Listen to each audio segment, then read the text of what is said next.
Shalom, berjumpa kembali bersama saya Betani Sakul dalam program Push, Pray Until Something Happens. Program ini menyajikan kesaksian dari pengalaman-pengalaman rohani, bagaimana kuasa doa dapat mengubahkan. Ketika dalam bahaya, mungkin saja kita akan merasa panik ataupun ketakutan. Di saat itu pun, kita harus berpikir dengan cepat. Apa yang harus kita lakukan ketika kita tahu bahwa kita sedang dalam bahaya? Seorang pendeta muda akan membagikan pengalamannya bagaimana ia boleh terhindar dari bahaya di tengah perjalanan pulang setelah melayani. Mari kita ikuti kisahnya.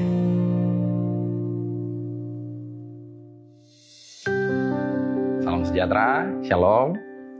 Nama saya Adrianus Suebu. Saya anak keempat dari 4 bersaudara dari keluarga Suebu Yoku. Saya dipercayakan melayani sebagai pendeta muda di Mimika, di Jemaat Galilea, dan juga Jemaat Inauga. Saya ingin menceritakan sebelum saya mau datang ke Timika, dan itu adalah pelayanan pertama kali saya melayani di Kabupaten Puncak, yang lebih atas dari Timika. Kabupaten Puncak, tepatnya di distrik Ilaga. Distrik Ilaga ini adalah tempat yang ketinggiannya adalah 2.286 meter di atas permukaan laut. Dan tempatnya dingin sekali, kabut, dan biaya hidupnya itu mahal. Uang, kalau mau bilang untuk pengeluaran, biaya hidupnya itu 5.000 ke atas. Jadi dari 5.000 ke bawah, 2.000, 1.000 itu tidak ada nilainya. Jadi kami tinggal untuk belanja, supermi, dan lain sebagainya itu 5.000 saja. Itu nilainya. Tapi ya, puji Tuhan, meskipun mau hitung dengan saya punya gaji dan lain sebagainya tidak cukup. Tetapi saya bersyukur kepada Tuhan karena ini adalah pekerjaan Tuhan yang saya dipercayakan untuk melayani di sana. Jadi Tuhan pasti menolong saya. Dan juga Ilaga ini adalah salah satu tempat yang kalau mau dibilang di peta Indonesia itu adalah daerah yang rawan. Karena seringkali ada tindakan-tindakan yang mau bilang untuk mengganggu keamanan daripada masyarakat setempat dari beberapa orang yang ada di sana. Mau bilang mungkin orang-orang jahat lah. Jadi saya ketika mau naik ke Ilaga, saya sudah diinfokan bahwa tempat itu merah, jadi tidak aman. Makanya ketika saya naik ke sana menggunakan pesawat dari Jayapura, menggunakan bayar tiket itu 500.000. Dan dari 500.000 dari Timika ke Ilaga itu hanya 30 menit menggunakan pesawat. Memang hanya satu-satunya transportasi itu hanyalah menggunakan pesawat. Dan biaya pesawat tiketnya itu 2.400.000. Waktu itu pertama kali saya pergi, tiket pesawat ke atas itu 2.400.000. Mahal sekali. Saya tidak cukup uang untuk bayar, tapi puji Tuhan, oleh karena campur tangan Tuhan, saya punya keluarga, support saya untuk saya harus pergi ke sana. Jadi akhirnya saya pergi ke Ilaga. Saya di Ilaga, saya tinggal dengan salah satu keluarga yang baik sekali. Keluarga ini. Keluarga Tonda Tuhan Pangemanan, kalau saya mau bilang saya harus sebut karena keluarga ini memang Tuhan mengutus mereka atau saya diutus ke sana bersama-sama dengan keluarga ini yang memang tahu dengan situasi yang ada di sana. Nah, ketika saya tiba di sana dengan keluarga ini, saya sudah dikasih tahu sebelumnya. Jadi sudah dihubungi untuk mau pergi ke Ilaga ini. Dikatakan bahwa dia punya tempat itu merah sekali. Jadi sudah, waktu saya tiba di sana, saya keluar dari rumah. Tiba-tiba ada satu bapak yang di dalam kabut dia keluar. Dia keluar pada sore hari, kemudian dia tanya sama saya, anak tentara kak? Nah dia bilang gitu, anak tentara kak? Saya bilang, oh bukan, saya bukan tentara. Tapi saya ini adalah seorang pendeta. Saya langsung bilang saya ini adalah seorang pendeta. Dan kemudian dia bilang, oh gembala. Saya bilang, iya, saya ini gembala. Dia bilang, oh oke. Jadi langsung bapak ini pergi lagi. Saya kaget sekali. Saya kaget karena dia hanya tanya begitu saja. Nah, dari situ mulailah saya dikasih tahu bahwa saya punya tempat pelayanan. Saya tidak diberikan untuk melayani itu waktu yang lokasi, tempat yang mau bilang hanya kecil saja ruangnya untuk saya mau pelayanan. Karena mau hitung untuk distrik Ilaga itu 2 km untuk lebarnya dan panjang itu 3 km. Jadi aktivitas kami itu semua di situ. baik dari pemerintahan, kabupaten, dan juga pokoknya semua pasar dan lain sebagainya itu di situ. Jadi saya hanya diberikan kepercayaan untuk melayani di situ, atau diingatkan untuk melayani di situ.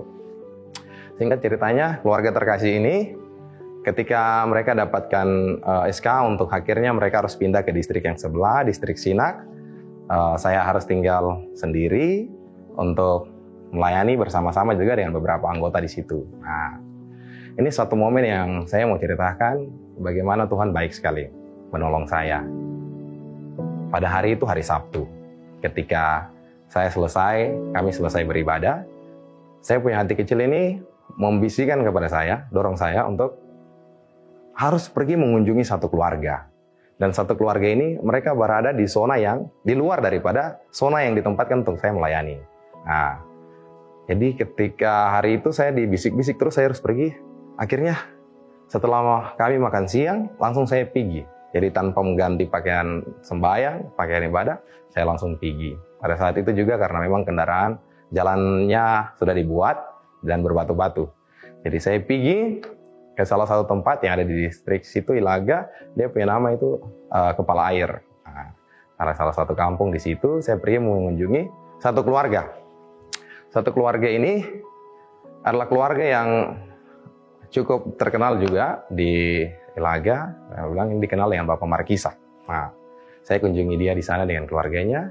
Dan memang kenapa kata hati saya itu selalu berbisik waktu hari Sabtu itu, karena memang istrinya dalam keadaan sakit. Nah, saya pergi kunjungi, saya bawa beras di situ, bawa gula, saya kasih, kemudian berdoa untuk istrinya. Ketika selesai berdoa, kami cerita-cerita jam 4, karena sudah sore, keadaan memang tidak aman, saya harus kembali.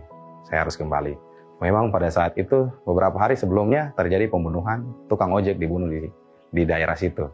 Nah, ketika saya turun dari rumah mereka, Honai, saya keluar, turun di jalan, tiba-tiba ada masyarakat juga yang lewat dari depan kami, menggunakan motor mereka. Laju sekali orang lewat. Nah, kemudian saya berpikir tapi hati kecil saya berbisik kepada saya bahwa saya tidak aman. Saya tidak aman. Akhirnya ketika saya merasa bahwa ini saya tidak aman, pasti saya dalam keadaan bahaya. Saya kemudian, sudahlah, saya maju, saya start motor, kemudian saya dengan motor jalan saja. Saya berdoa, Tuhan, saya punya hati bilang saya tidak aman. Jadi saya berdoa di situ, saya bilang, Tuhan tolong saya, apa yang saya mau buat? Kemudian bisikan dari dalam hati saya juga mengatakan sama saya begini, kau menyanyi, Tuhan pimpin sepanjang jalan. Jadi saya nyanyi lagu itu. Jadi sepanjang saya menyanyi lagu itu, membawa hati saya untuk senang. Nah, ketika saya tiba di salah satu tempat, di situ ada pohon kasuari kiri kanan, ada bukit yang naik tanjakan. Jadi saya berada di situ. Di sepanjang jalan itu saya jalan, ternyata di hadapan saya lihat dari kejauhan 2 orang ini sedang tunggu saya. Mereka sedang tunggu, jadi saya percaya baru tunggu saya. Kemudian saya bilang, oh Tuhan, memang benar, saya tidak aman. Tuhan, apa yang saya mau buat? Karena saya sudah berhenti menyanyi. Tapi puji Tuhan, karena bisikan ini datang lagi. Bisikan ini datang sama saya, dia bilang, kok senyum? Dia bilang, saya untuk senyum. Jadi akhirnya sudah, saya dari jauh, sekitar 10 meter lah, saya mulai pasang senyum dan 10 meter itu saya langsung buang suara, Shalom. Saya langsung kasih suara, Shalom. Dan ketika saya tegur sama mereka, Shalom, ternyata satu orang memang dia sudah di tengah jalan, dia sudah angkat tangan untuk memberhentikan saya. Satu orang ini dia berhentikan saya, kemudian saya tetap, kata hati saya terus bilang saya untuk tetap senyum. Jadi saya bikin muka untuk selalu tersenyum. Kemudian mereka mulai menginterogasi saya. Mereka di situ ada menggunakan dengan alat tajam, yang dimana untuk menginterogasi saya. Kemudian mereka yang satu tanya, yang satu dia tetap saya. Apakah nanti di saya punya gerak-gerik, saya ada panik, ataupun rasa takut dan lain sebagainya, yang menunjukkan bahwa memang saya ini mata-mata. Nah, saya ini mata-mata. Tapi puji Tuhan ya, karena Roh Kudus sudah berbisik sama saya untuk senyum dan tetap tenang. Jadi ketika mereka interogasi saya, tanya, kok ini siapa? Kok bikin apa di sini? Jadi ketika saya memberikan jawaban bahwa saya ini seorang gembala, saya baru pulang sembahyang, mereka bantah saya. Mereka bilang, diam, jangan tipu-tipu. Saya bilang, saya tidak tipu. Lihat, saya masih pakai pakaian sembahyang. Kemudian saya kasih tunjuk pakai pakaian sembahyang. Tapi pertanyaan mereka tidak butuh saya punya jawaban. Jadi akhirnya beberapa menit ketika mereka tanya saya jawab, sambil saya tersenyum, akhirnya saya sudah tiba pada satu titik di mana sudahlah, karena memang sudah tidak ada, memang orang tidak butuh untuk saya jawab jawaban itu. Jadi akhirnya saya terdiam, saya mulai mau putus asa karena mau pasrah saja. Tiba-tiba ada satu mama, dia lewat, dan mama ini kami bilang di sana itu untuk ibu, panggilan untuk seorang ibu. Dia lewat di pinggir jalan, pikul noken, kemudian dia sampaikan saja dengan satu kalimat, dia bilang itu gembala. Dia bilang itu gembala. Dia bilang itu seorang pendeta. Langsung mama itu dia jalan. Ketika dua orang ini kami dengar dia bilang itu gembala, tiba-tiba mereka berdua ini bilang, oh sudah, jalan sudah. Jadi ketika jawaban itu dari mama itu, orang langsung izinkan saya untuk saya pergi. Jadi singkat ceritanya, saya langsung start motor dan saya gas, tapi saya tidak laju. Saya pelan-pelan saja. Karena tidak menimbulkan kepanikan buat dorang dua atau curiga dari dorang dua orang ini. Jadi akhirnya ketika saya pergi pelan-pelan, saya punya pikiran itu ingin mau cari tahu mama itu. Jadi ketika saya lihat, cari mana mama itu. Karena di situ memang tidak ada rumah atau honai yang masyarakat tinggal. Jadi itu sunyi, ketika saya cari-cari tidak ada. Perasaan mama itu dia tidak lama lewat. Jadi ketika saya lihat sambil gas pelan-pelan dengan motor, saya lihat kiri kanan, tidak ada. Dan sehingga ceritanya, kata hati saya mulai lagi berbisik sama saya tentang satu ayat yang di dalam Mazmur pasalnya yang ke-34, ayatnya yang ke-8, yang itu memang ayat kesukaan juga bagi saya. Dia terlintas dalam pikiran saya bahwa malaikat Tuhan berkemah di sekeliling orang-orang yang takut akan Dia, lalu meluputkan mereka. Dan kemudian saya percaya, oh ternyata benar. Saya hanya dengar kesaksian, cerita dari orang-orang kalau ketika kita melayani Tuhan, pasti Tuhan akan tolong dengan cara-cara Tuhan. Ada juga pengalaman di mana ada orang yang tolong dan dipercaya bahwa itu adalah malaikat Tuhan. Dan saya percaya saat itu adalah malaikat Tuhan, karena saya tidak ketemu mama itu lagi.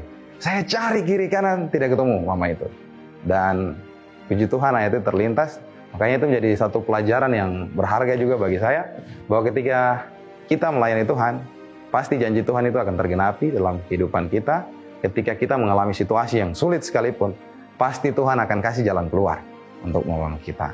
Jadi kiranya melalui kesaksian ini dapat memberikan kekuatan bagi kita untuk tetap melayani Tuhan. Masalah apapun itu, mungkin tantangannya berbeda, tetapi Tuhan pasti akan menolong kita. Tuhan memberkati. Shalom.